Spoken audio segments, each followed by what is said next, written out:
Hey everybody, welcome back to Behind the Crew. On today's episode I have Christo Ramirez, and he explains a little bit about the differences of the ACs in the camera department.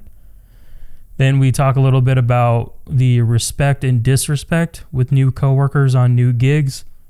And then we talk a little bit about him being in an elevator with Ryan Reynolds. Enjoy the show.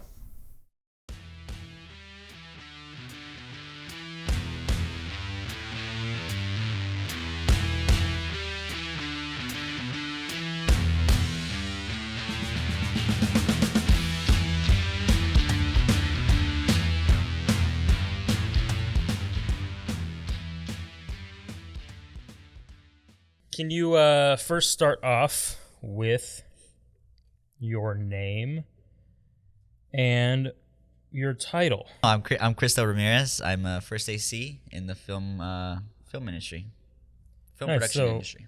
So what does AC stand for actually? AC, I actually just recently found out, stands for assistant cameraman. Yeah. Usually people say assistant camera, but the full title is assistant cameraman. So yeah, you're assisting the camera operator, maintaining the camera, and yeah, that sort of stuff. So and you were saying first AC. So are there different AC titles there? To my knowledge, technically there's like 3 tiers, I want to say, or 3 levels of AC. When I first was starting out getting into the camera department, I started as a camera PA, camera production assistant. From then on, I moved up to like second camera assistant, or second AC rather.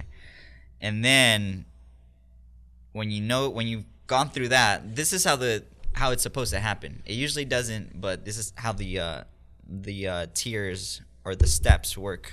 Yeah, you start off as a camera PA, you go up to second AC when you're slating and stuff, and then you move up to first AC when you're changing lenses, pulling focus, and that sort of stuff. So, because I'm also an AC, and that you are trying to step up to be full-time operator. So to my knowledge as well, you have the first AC, which is mainly focus pulling, and does all the settings on the camera. Then you have the second AC, which is basically just in charge of like the slate and the media and the batteries. Right? Media, not so much. Media is more first AC. So first AC does the focus pull and a little bit of media? And media, yeah. So usually when I'm on commercial shoots and I'm a second, I'm mostly dealing with keeping the batteries charged rather. And yeah, just being the best second I could be for my first. But my first handles the media changes, handles the glass changes, handles the that's for filters and lenses. Yeah. But you work more as a first AC, right? So how did you get into camera field? How did you get into the camera department? That was actually like a really long battle that I had to do with myself and with others. It was really like a mental struggle where I was kind of like doubting myself and doubting what I knew, doubting my abilities, I guess. And so it took me a while. It took me probably 3 years, 4 years, longer than it should have. Because when I first started out, I had this dude kind of teach me the ropes. His name is Berto Triana. He's this great DP, local DP in Vegas, and yeah, he taught me most of what I know. He had me shouldering up an Ursa back when it was like a year old or so. So yeah, I've been dabbling. Yeah, I think that was it. I've been playing with camera equipment for quite some time, but I didn't make the full jump onto to be an AC or to be in the camera department until like 5 years into my career as a going from a production assistant to a camera assistant. Okay, so Yeah. so before obviously the AC work, like you were PAing, so you didn't just fall into AC. You went up the ranks. Definitely. I definitely was in the trenches. I spent a lot of time in the trenches. I think it actually hurt me, being that I was such like a hard worker and had good work ethic. It hurt me in the long run because I won't say any names, people liked having me as their PA, you know? So kind of shot myself in the foot with that one, but we're on the other side now, as I like to say, and yeah, it's great. I'm finally doing what I like to do. No, I hear you. I did the same thing. Yeah. I was a PA for way longer than I think I should have been. Right. And one of it was because I was kind of afraid because it was a new thing. You know, it was like a new title, new job, stuff like that. And then two was there was a lot of people not giving me a chance. You know what I mean? Absolutely.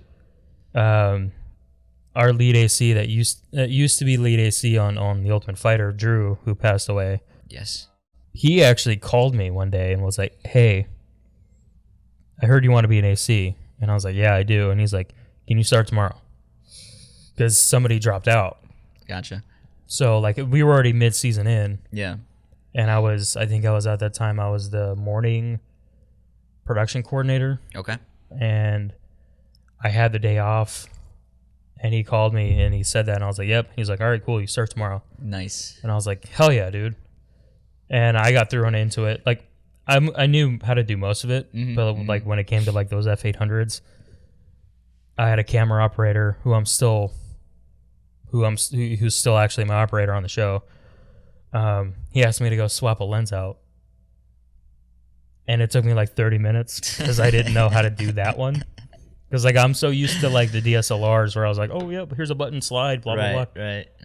When I got hired as an AC from Drew, we were already mid-season, so like that was like one of the questions I forgot to ask. I was like nobody's gonna ask me to swap a lens out. I don't see anybody swapping lenses on the show. Yeah. And my operator likes to swap lenses out because he likes to do B-roll with different lenses. So we were doing B-roll that night, and he asked me to swap to a wide. And it took me literally 30 minutes. Like, it got to the point where he came in and was like, what are you doing? And I was like trying to lie. I was like, oh, I was fixing the thing. And then I was like, I don't know how to swap this lens out. And he's like, oh, okay, let me show you. No, yeah. So like that was one of the biggest things that I was afraid of is to like I didn't feel like I was ready enough. Exactly, yeah. But, you know, most of the time you got to push yourself, and you gotta be okay with your mistakes. You gotta be okay with not knowing. No, absolutely. And you just gotta do it. If you don't know, ask. Yeah, exactly. That's the biggest thing. If you don't know something, ask. And that was actually one of the earliest like tips I got in the industry. If you don't know something, ask. And it's literally so easy to do, but it can be like mentally challenging because you don't want to seem like you don't know what you're doing, and you don't know this stuff, and you don't know the equipment, you don't know the rules, you don't know all this stuff, right? But the first thing that I would recommend somebody to do when they're new to set and new to a new department, whatever, is just ask questions, hang around the crew, hang around the equipment, see how they work. But yeah, ask questions for sure. Definitely. Yeah, because it sounds like you were able to shadow a little bit. Yeah. From your DP that taught you a lot of things. Absolutely. Yeah, he taught me a lot. He always, he called me his right hand man because I was always there. I was a young kid. I was going to school at the time, but other than that, I had all the free time on my hands. So whenever he was shooting something, he made sure that even if he was just practicing, he's like, hey dude, I'm gonna go test out these new lenses, are you available, can you come by? I was like, yeah, hell yeah, dude. So yeah, big shout out to Berto Triana, man. Yeah, that's cool. Sure. It sounds like a good dude. Yeah, it's my big brother right there, man. Because the way that I got into mine was Dunham, who we had on the show last week. Yeah, So yeah. I know Dunham. he helped me out a lot. I mean, my story is kind of almost spot on, similar to yours. Dunham was mine, and we all actually worked together on Fighter, The Ultimate Fighter. So I don't know if you were there yet. You might have been there. I might have been there as a PA. Okay. Yeah. But he was ACing, and then I got hopped on as an AC, and that's who I would go to, because Drew was 100% always busy with the Alexa and with Kalili and all that stuff. And I really, I know I should have asked, but I figured he was so busy that I can just ask somebody else and they would be able to teach me. So when it was me and him working, I'd always ask him questions if I didn't know. And he taught me a lot. And then it got to the point where he left the show and he started the Midnight Annex, which is his production company. Yeah. And he started bringing me in to his work. So he ended up just like you, like he threw like the camera on my shoulder, told me this is what we're shooting, this is what we're doing today, and I just practice, and it you know, now I'm to the point where I am. Like I'm not getting called in for operators 100%, but like there are times where I'll get called in, and I'm good to go. Like, because everything, I mean, I've learned everything here in the books here, and it teaches you a lot of stuff, but it doesn't teach you real world on job stuff. Right. So Dunham gave me a chance to work all that shit out and figure it out for myself. He was there, but he was able to figure, I was able to figure it out myself, and he was there to like teach me and help me out. No, absolutely. Yeah. So I give a lot of compliments to that dude, even though he still fucks with me. But yeah, I mean, that's the same as me with you. So I feel like we're in the same boat there. Yeah. And but I think that is one of the main things. You just got to ask. If you don't know, ask. Just ask, dude. Don't try to act like you know what you're doing when you really don't. Because it really just makes you look like an ass. Like, yeah, dude. I totally agree. There's been times where, like, I'll tell you the story. I was like 2 years into my into the industry, and my career as a PA. I was on this indie film. I can't remember the name of it. It might have been like Red Sands or something. But the DP asked me for a hi-hat. I'm like, sure, I got you. He's like, before I left, he made sure that I knew what a hi-hat was. He's like, do you know what a hi-hat is? I was like, yeah, I got it. Walking to the van, I didn't know what the fuck a hi-hat was. Yeah. So I'm like trying to look it up on Google, and there's nothing.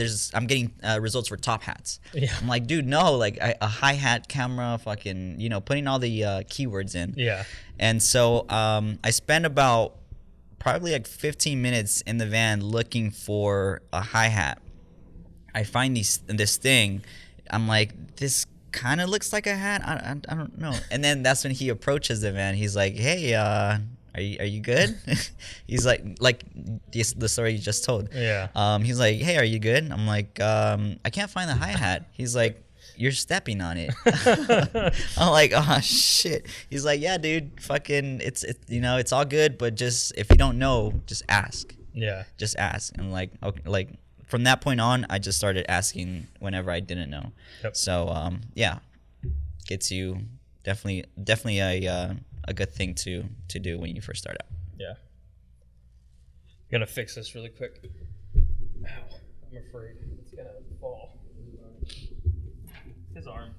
Oh yeah. Oh, is it? Was that why you're moving it? Yeah, it's just no. It's all good. It's all good. It's all good. Just don't want it to happen again. Getting back into ask, for sure, because there's been a lot of times where I've been on set, and luckily this hasn't happened to me, but I've noticed some other people around, and they think they know what they're doing. They don't want to act like they don't know, and they break something. Yeah.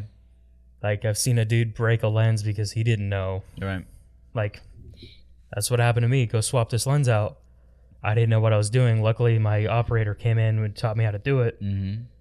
But I've seen some people, like, break a lens because they didn't know what type of mount it was. Sure. Yeah.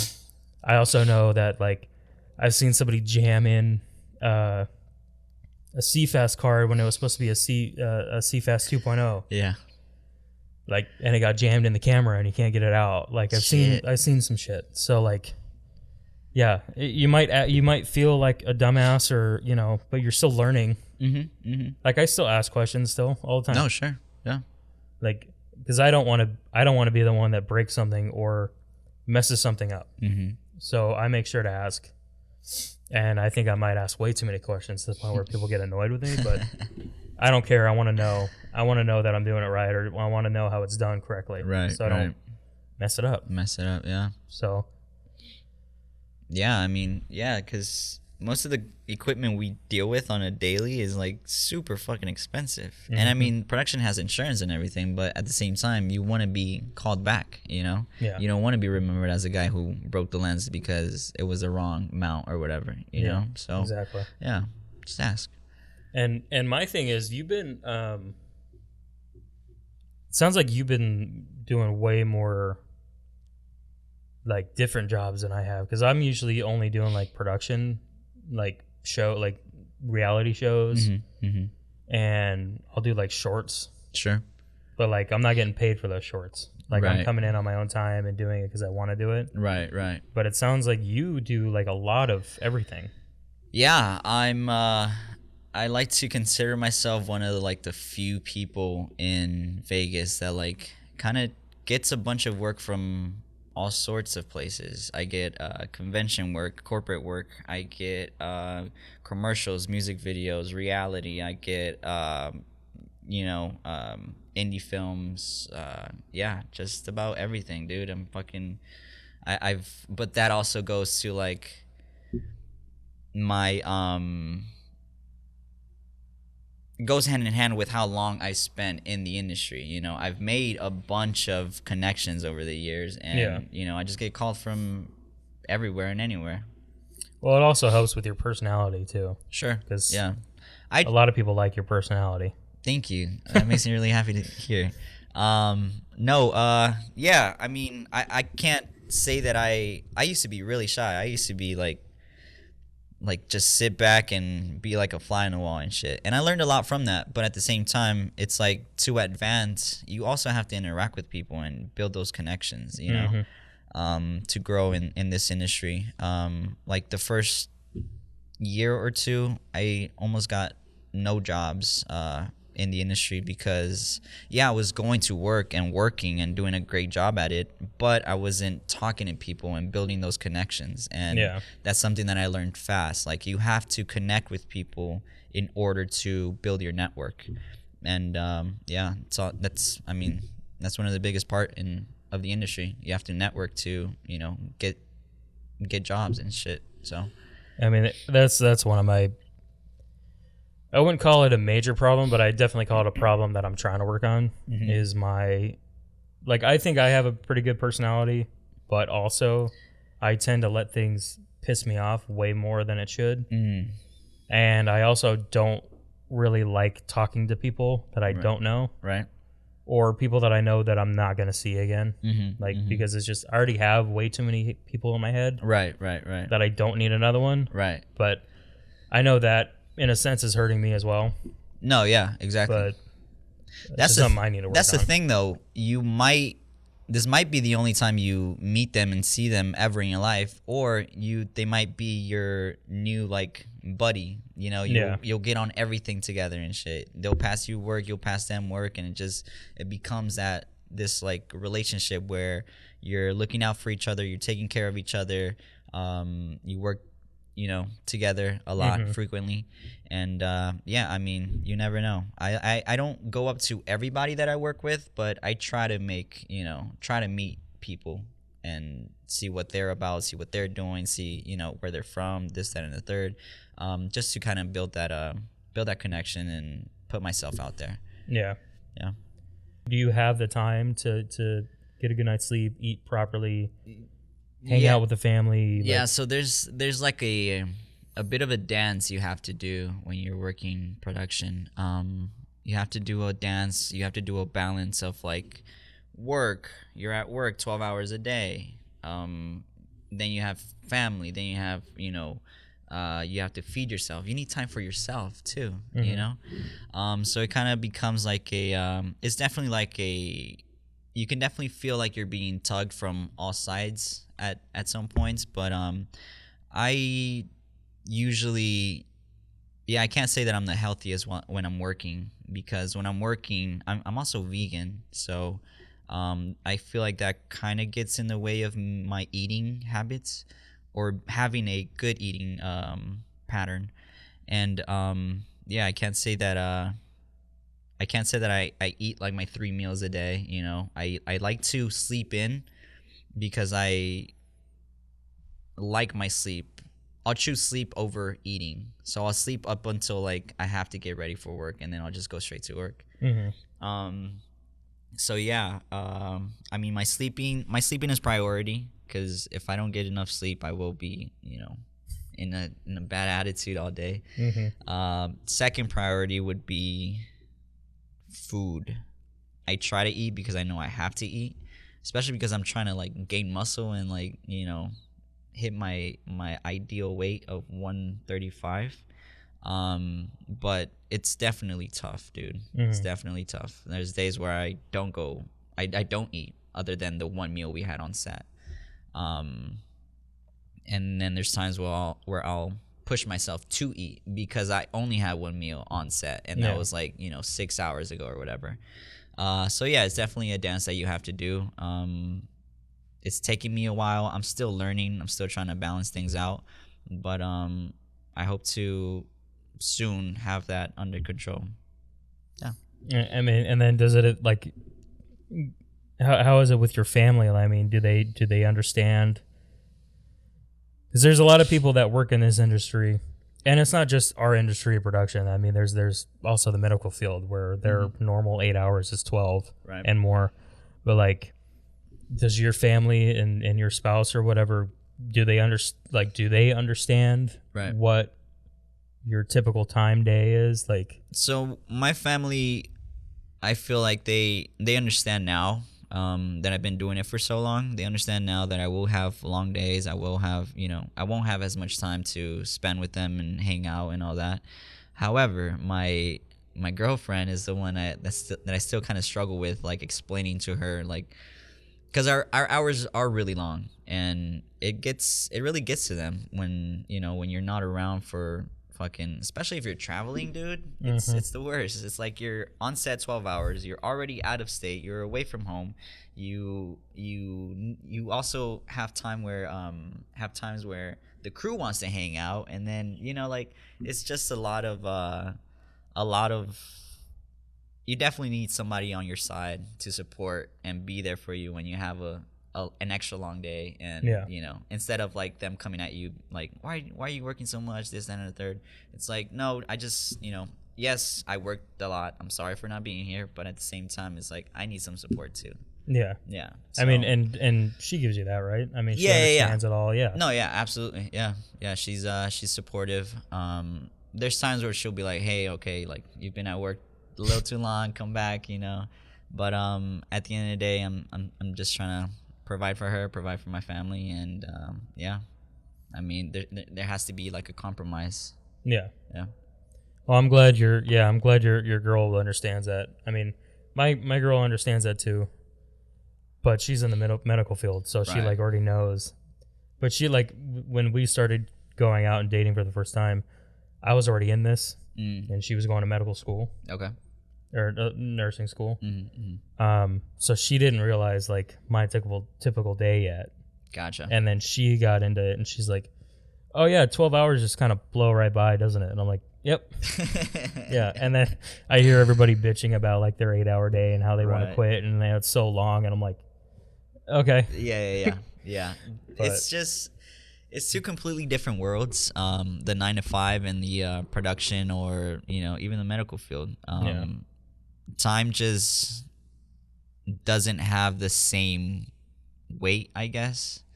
I mean, especially if it's a job that you like doing, like if it's a show that you got hired on, you don't even think, you get there like what, like I don't know, 6, 7 in the morning, and then you don't even like you take your, are you good?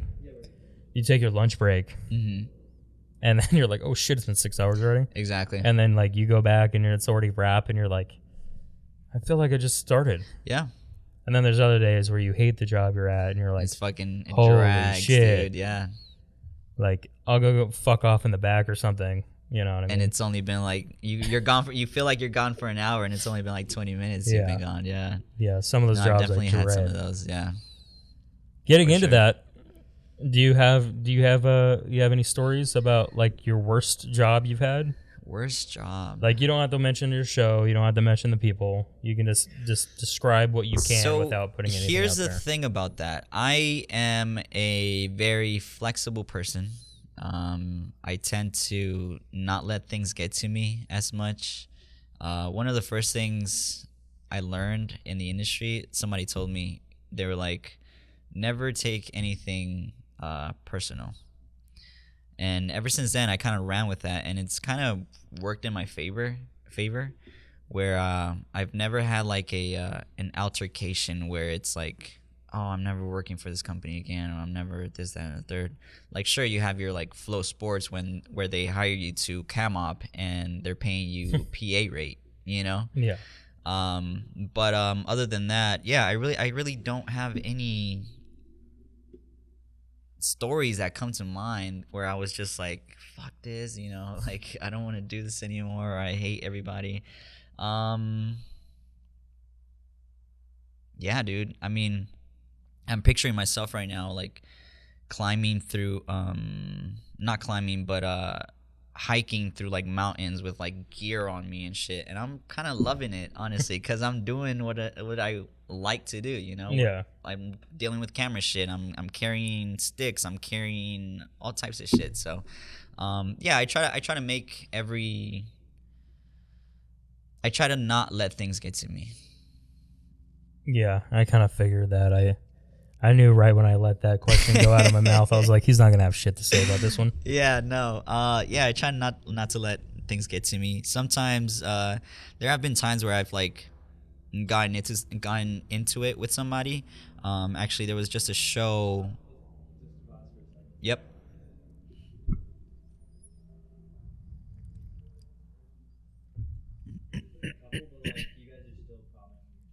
Yeah, we're good. Yeah, so there's only one instance where I think I kind of lost my cool on set. Was I there for that? Yeah, I think you were. Oh man! All right, what was it? It was the I'm not gonna name the show, but it was like a month ago, 2 months ago at this point. And this other AC, there was like 6 ACs on the shoot. This one AC in particular, he kept like giving me tips throughout the day. Like, he would pull me aside and be like, oh, hey, we do this way, this, that, and the third. I'm like, cool. And I took everything, even though I already knew the information, I took everything with like, you know, I welcomed the idea. I'm like, sure, this dude, you know, he's been on the show, so he's trying to put me onto how things are done on this show. Yeah. But then there was this one time where our lunches sucked on that show, especially for me, again, because I'm vegan. Our lunches sucked, period, on that show. But that day, they had gone out of their way to get us like a special meal per the director, because we had been kicking ass and we hadn't ate. So production decided to treat us to a good meal. My lunch came around, and I'm like, fuck yes, I'm finally gonna have a good meal on this show. This is great. I sit down, I swallow my whole meal in like 5 minutes, 10 minutes, whatever it was, and I come out and I'm downing a water, and then production decides to wrap that set. And so this particular AC comes up to me. He's like, yo, are you going to help? Like, we're over here rapping. I'm like, I just had 2 sips of water. I'm like, dude, yo, like, give me a second. I just got done with my lunch. Like, I haven't ate. Like, I got 5 minutes to eat my lunch, and now you're over here pressing me to help. Yeah. And that really, like, that just got to me at that point. And at that point, I was just heated. I got in his face. I'm like, you know what? He was like, come talk to me. Come talk to me. I'm like, nah, come talk to me. Like, we're talking over here. He's like, nah, dude, you can't be talking to me like this, that, and the third. And then I was like, do you realize how you've been talking to me like, you've been talking to me like I'm a fucking camera PA or some shit, you know? Like, I know what I'm doing. I know this. I know all the equipment. I know all the rules to a set. Like, you're not telling me anything new. Yeah. Very like, his tone was very demeaning. Like, I didn't know what I was doing, or I didn't know, or it was my first time on set. So yeah, I had to kind of bark back, and you know, and then the director walked up and he was like, what's going on? And yeah, he's like, it's our last day of shooting. Let's just all calm down. And it's like, I wasn't really all that riled up, but like, just the way he came at me, it's like, dude, just fucking relax. You know, I'll be there for you. I will, you know, help, but just let me down my meal first. Yeah. So yeah, that's one of the few occasions where somebody has actually gotten like a response out of me on set. Well, I know exactly what show you're talking about, and I fucking hated it. Yeah. So yeah, that was not a good time for me. Yeah.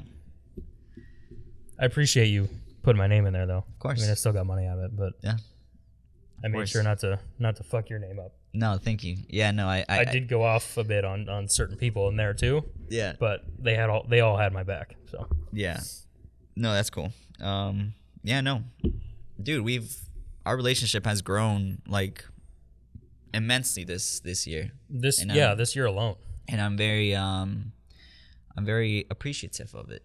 Yeah, me too. Because we started working on what was it, back in, was it August, right? Like what, on that show? I'm gonna say we were working on Street Outlaws, mm-hmm. but I don't remember what month it was. But yeah, you were on there. I didn't know you were, and I was like, oh shit, Chris is on it. And then after that, we've been, like you mentioned before, you know, spending time with that person mm-hmm. almost 24/7, and it kind of was 24/7 on that job. Yeah. And yeah, we just became better friends out of it. So mm-hmm. wasn't a big fan of that job either, but I appreciate that job because it got, you know, me and you closer. No, absolutely. And, you know, there was more connections there too. So mm-hmm. I appreciate it. Yeah. So I wanted to ask you, since you had that your worst job, I mean, which wasn't your, you know, you had to bark back a little bit on the dude that was getting on you. Mm-hmm. I mean, I guess you can fork that up as your worst job so far because you don't really freak out as much, and you know, your attitude, you don't really hate things as much. Mm-hmm. But do you have a favorite gig that you've ever been on? So favorite shoots, yeah, I have two come to mind off the top of my head. One was this political ad shoot.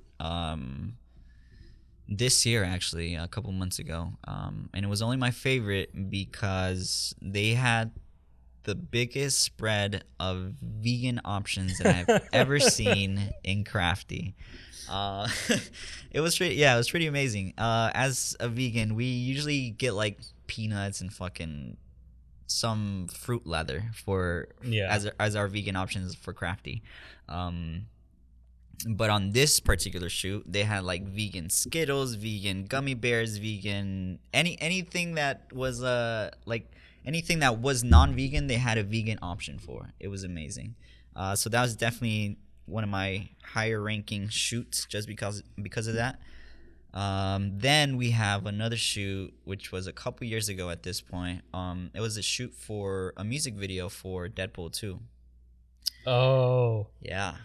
On that I remember watching that music video a lot. On that shoot, it was with Celine Dion and Ryan Reynolds.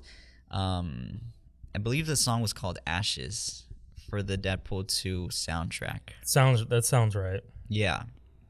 And so on this shoot, so first off, I didn't even know it was a Deadpool shoot until like an hour before the shoot. They had just, on all the documents, they had DP2. I'm like, what the fuck is DP2? I don't care, whatever. But I get I'm on as a production assistant at the time, and they send me to the green room to drop off like crafty for our talent. And I walk in there, and there across the room is sitting on a couch is the full Deadpool costume laid out in front of me. I'm like, holy shit. What is this? Fucking sick. There's no fucking way. Yeah. And I'm just like sitting there or standing there with like the biggest smile, biggest grin on my face. Grin? Biggest grin on my face. And yeah, I'm fighting every urge to not pull my phone out and take a picture. Yeah. Because in my mind, I'm like, as soon as I take my phone out and I take a picture, somebody's gonna come in through the door, see me, and just kick me out. Yeah. So I refrained from doing that, and so anyway, the shoot went on, and then I get called for like four shorty director's chairs to come to whatever room. Yeah. From set. And so I went and picked them up, and then on my way to the elevator, I see that Ryan Reynolds is walking in front of me with a Deadpool suit on, no mask, and I'm like, I'll just wait here, wait for the next elevator, whatever. And so he sees me do that. He invites me. He's like, no, dude, come in. He holds the elevator door open for me and everything. We have this like silent, awkward, but kind of cool elevator ride, one story up. And then as I'm walking out of the elevator, I actually let him go first, and then there's like these double doors that I need to get through, and he holds the door open for me as I walk in with like 4 directors chairs on me. I'm like, oh shit, thanks Ryan, like thanks Ryan Reynolds. So that was definitely one of the coolest shoots that I've been on. That's awesome. For sure. That's the one where Deadpool is dancing to Celine Dion. Yeah. Yeah, I remember watching that music video a lot because I was like, that's a badass music video. Yeah, dude, I loved it. Yeah. There was these they used this material to replicate ashes, and I wanted to steal some so bad. Some so bad, but I couldn't do it. So that's probably that's a badass story. Yeah. I'm pretty jealous that you got to work on that one. Yeah, that was cool. I think I would have like been in that elevator, and I would have been like just dropping the chairs down and be like, hey dude, me and you are in an elevator together. Nobody will know. Can I get a picture with you? I think that's probably exactly what I would have done. Yeah. We have that whole rule in the industry, and I get it, and then I don't get it. But like other people that aren't in the industry, they just think that all we do is hang out with celebrities all day. Mm. Which we do. We do, but then we don't, because we're not allowed to even look at them or talk to them. Right. Most of the time. I'd say 95% of the time. Yeah. You'll see a couple celebrities that you like are actually like into, and they're either A, dicks, or B, they're really super nice. Right. And yeah, sometimes you can get a picture with them, you know, when the opportunity is right.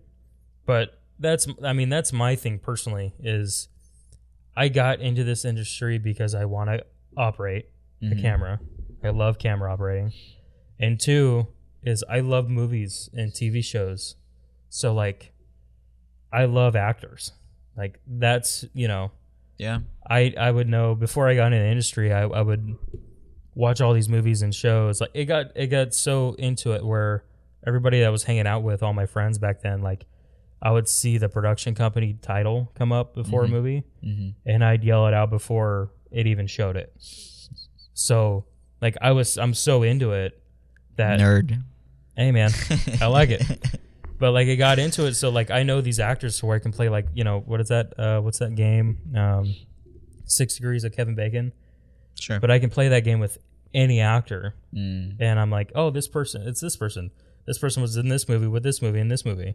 That was also in that show, whatever. Yeah. And people get annoyed about it, but it's I'm into it. It's my thing. And that's another reason why I got into production, is because I was like, I want to work with these people. Sure. Because that's what I want to do, but behind the camera. And it kind of sucks that that it's been happening so much. I mean, it's kind of a thing, obviously, but it kind of sucks that you can't say hi to somebody. You know what I mean? But there are a few times where I've literally broken that rule, and I was like, fuck that rule. Yeah. I'm going to go take a picture with this dude. Because I'm not the autograph type. Like, I don't want to, like, try to sell it or anything. Like, I want a legit picture, and I won't even post that shit. Right. Like, that'll be with me. Yeah. Like, I have a picture, just to randomly. I was working a UFC fight, and I was a video tech on that, and I noticed that there was a chair over there that said Maynard James, and I'm a big Tool fan, and I was like, oh shit, is that Maynard? Like, that's the only Maynard James that I would know. Yeah. And I was off about it a little bit because it didn't say Maynard James Keenan on it. So they only said the two names, and I was like, this it's not gonna be him. And then he sat down, and I was like, oh shit. My mission tonight is get a fucking picture with this guy. And literally during the fight, as my operator was going through like all the celebrities that were there, they didn't pop up because he likes to be discreet. Gotcha. So like when they came to him, he went like this. So my operator was on another one, and I was kneeling down because I didn't want to be in their shot because they're sitting down. So I was kneeling under them even, and I was just like, Maynard. And he looked at me, and I was like, I just want to let you know I'm a big fan. Do you think I can get a picture with you later? And he's like, yeah, we can get a picture with me later, like after the show. And I was like, fuck yeah. So like we were done, and we were shooting and all this stuff, and then the fight ended, and we immediately had to start rapping. Right. Because there was another show going on at I think it was T-Mobile. Sure. So like they were flipping the show already. And this dude was so nice that he found me. No way. And was like, hey, you still want that picture? And I was like coiling like a 100-foot cable, and I was like, yep. And I fucking chucked it. And I went over, and I got a picture with him. And I'm sure, I mean, it's Maynard. He's pretty big, but he doesn't know this, obviously. But like, I know how discreet he is. I didn't post that shit. Nice. I kept it right on my phone. It's still with me. Like, I'll show people that other people that care. Yeah. But yeah, that shit stays with me. Yeah. So it's the same. Like, that's how I am with celebrities. Like, I got into it because of them. Because it's not like an idolized thing, but it's you believe them so much when they're acting, or you love their music. So like, that's why I got into the industry as well. And it kind of sucks when you're just like, you're fucking this close to this motherfucker, and you can't do anything. Right. You're not allowed to talk to him. You're not allowed to look at him. Yep. You know what I mean? So it sucks. Yeah, no, I've been around a bunch of like artists that I like grew up listening to, and I would have, not killed, but like I would have died as to get a picture with them. But yeah, when you're right there working with them, you're just like, you can't really do anything about it. You have to be professional. You have to, you don't want to be that guy that's in everybody's face either. Like, oh, let's get a selfie. Yeah, I definitely reserve that, like, that card for like super like important or like really cool shit. Yeah, for sure. So Maynard was a big one for me, and like I said before, if I was in that elevator with Ryan Reynolds, that would have been another one. Yeah. But no, I bet he would have been cool with it too, because he was like, he asked me about my day and shit in the elevator. I was like, oh, you're almost out of here, huh? He's like, yeah, but it kind of sucks that you guys still have to be around and shit. I'm like, yeah, but it is what it is. So yeah, definitely traded a few words with him, and that was a cool experience. And you got to talk to him. I got to talk to him. That's awesome. Yeah.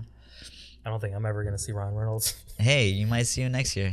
But he's fucking he's my top, like one of my actors that I'm like fucking he's awesome. Yeah, no, he's great. He's he's a real genuine person. So sick. Yeah. So flipping over here a little bit. So you're an AC now, and you worked your way up to an AC as a PA. Is AC all you want to do, or do you want to step up yet again into being an operator? Yeah, no, definitely. There's I kind of use everything as I know there's levels, I know there's tiers. I know there's like a hierarchy that that's been placed in the industry, and you can't really just skip or like jump into positions, because some people have really worked hard on their craft to get to where they are now, and for somebody to just come in and be like, oh, I'm an AC now because my friend hired me, it's kind of like, oh yeah, you're an AC by title, but what are your what's your AC kit look like? Yeah, usually that's like a telltale sign that like where people are in their AC career. Yeah. So yeah, I mean, stepping stones, man. I'm an AC now, but I want to get into opping. I want to get into DPing, and then yeah, I think that's like the end all be all. So for me, your end goal is to be a director of photography, DP. DP. Okay. Yep. That's good. I mean, I kind of want to fall into that too. Like I think I mainly just want to be an operator though. Okay.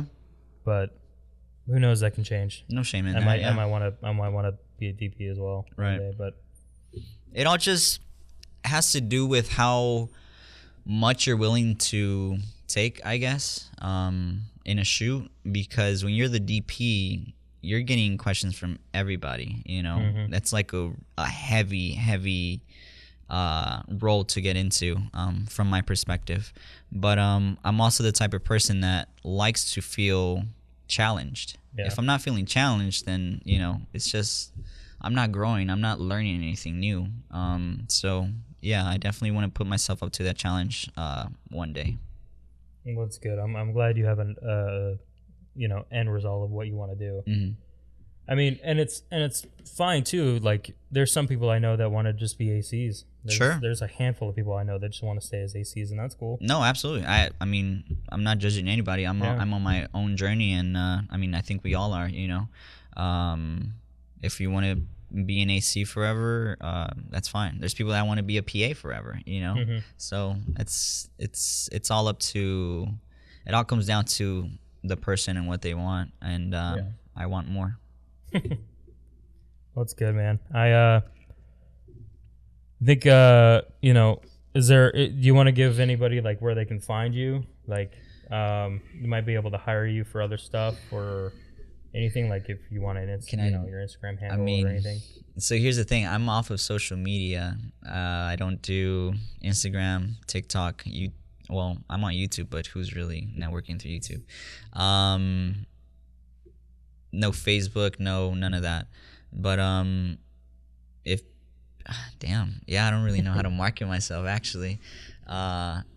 If people, most of my jobs are by word of mouth, and if you've heard of me, I hope that you've heard something good.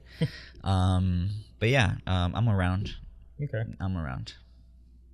All right. Well, then, I appreciate you coming down. Thank you for having me. I appreciate you helping out with this. Of course. I'd love to have you on again later. Hopefully I can get a lot more done, and you'd be down and be still around to help out. And oh yeah. Even behind the scenes, dude. Fucking, if I'm available, I'm always down to mess with camera shit. Sweet, dude. Yeah, I appreciate that. Might have some more guests in later, and if you're down to help, it would be always be appreciated about that. So, but all right, man, I appreciate you coming out, and I'll probably talk to you later. Thanks, Wayne. Thanks for having me.